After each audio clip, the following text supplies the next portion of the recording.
بسم اللہ الرحمن الرحیم۔ جیسے کہ ہم جانتے ہیں کہ ڈونلڈ ٹرمپ صاحب نے 20 نکاتی پروگرام پیش کیا ہے غزہ کے بارے میں۔ کیا وہ غزہ میں واقعی امن چاہتے ہیں یا پھر جنگ چاہتے ہیں یا قبضہ چاہتے ہیں؟ ہم دیکھیں گے تاریخ پر ایک نظر۔ سب سے پہلے رشیا پوری دنیا پہ حکومت کر رہا تھا، اپنا راج کر رہا تھا۔ انہوں نے وسطی ایشیا کے ساتھ کیا سوائے بربادی کے۔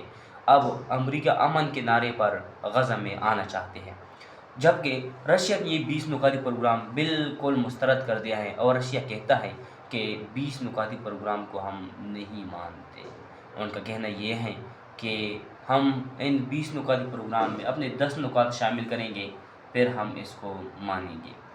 لیکن اب اس میں مشکل کیا پیش آ رہا ہے؟ اس میں سب سے بڑا مشکل یہ ہے کہ جتنی بھی اسلامی ممالک ہیں وہ امریکہ کے پلڑے میں ہے۔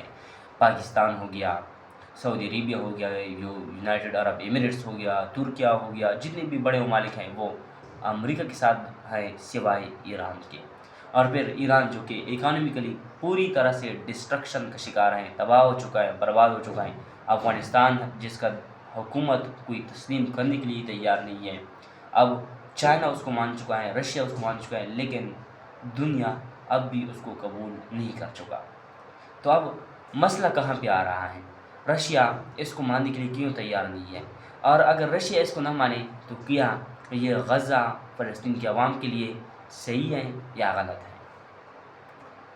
رشیا چاہتا ہے کہ فلسطین میں فلسطینیوں کی حکومت قائم کی جائے، جبکہ امریکہ عالمی اتحاد، عالمی فوج بنا کے فلسطین میں غزہ میں قائم رکھنا چاہتی ہیں، اور 2 سال تک وہ حکومت کرتی رہے گی۔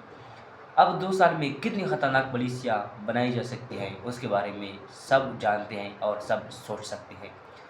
لیکن اب رشیا جو کہہ رہے ہیں، کیا وہ صحیح ہے؟ کیا وہ غزہ والوں کے لیے سوچ رہی ہے؟ نہیں، بلکہ وہ اپنے لیے سوچ رہی ہیں۔ وہ یہ چاہتے ہیں کہ امریکہ براہ راست وسطی ایشیا میں مداخلت نہ کر سکے، لیکن امریکہ پہلے ہی اسرائیل کے ذریعے سے یہ سارا کچھ کر رہی ہے، یہ سارا ہنگامہ انہوں نے برپا کیا ہوا ہے۔ لیکن اب روس کیوں یہ کرنا چاہتا ہے؟ ایسا کیا مسئلہ آ رہا ہے روس کو؟ کیونکہ جس طرح سے چین نے افغانستان میں موجود ایئر بیس نہیں چاہا کہ امریکہ کے حوالے کی جائے، اس طرح رشیا نہیں چاہتا کہ براہ راست امریکہ غزہ میں آ جائے، کیونکہ اگر وہ آیا تو یہ وسطی ایشیا کا یہ خطہ جو کہ معدنیات سے بھرپور ہے، جو بھی اس پر قبضہ کرے گا، جو بھی یہاں پر رہے گا، وہ دنیا کی اکانومی کو اپنے ہاتھ میں لے کر پوری دنیا پر حکومت کرے گا۔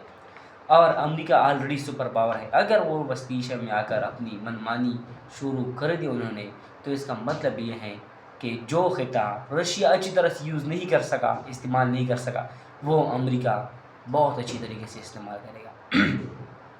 رشیا جب سپر پاور تھا اس نے صرف تباہی کر دی، بربادی کر دی، اپنے بارے میں نہیں سوچا، جبکہ امریکہ ایسا نہیں کر رہا۔ امریکہ اپنے مفادات کے بارے میں سوچ رہا ہے۔ پاکستان امریکہ کے ساتھ کھڑا ہے، لیکن یہ بات مد نظر رکھنی ہوگی کہ خارجہ پالیسی مستقل نہیں ہوتی، نہ کوئی عالمی سطح پر مستقل دوست ہوتا ہے، نہ مستقل دشمن ہوتا ہے۔ تو اب امریکہ ایسا کیا کرنے جا رہا ہے، اور پاکستان کی کیا ارادے ہے کہ امریکہ کے ساتھ اس اسٹریٹجی میں، اس پلان میں، اس منصوبے میں کھڑا ہے؟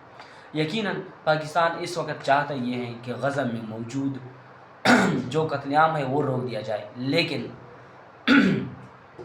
رشیا کسی اور کو اس کی فکر نہیں ہے، ان کو اپنے مفادات چاہیے، امریکہ کو بھی اپنے مفادات ہی سے تعلق ہے۔ تو اب یہ 20 نکاتی پروگرام جس کی پاکستان حمایت کر رہا ہے، کیا یہ صحیح ہے یا غلط ہے؟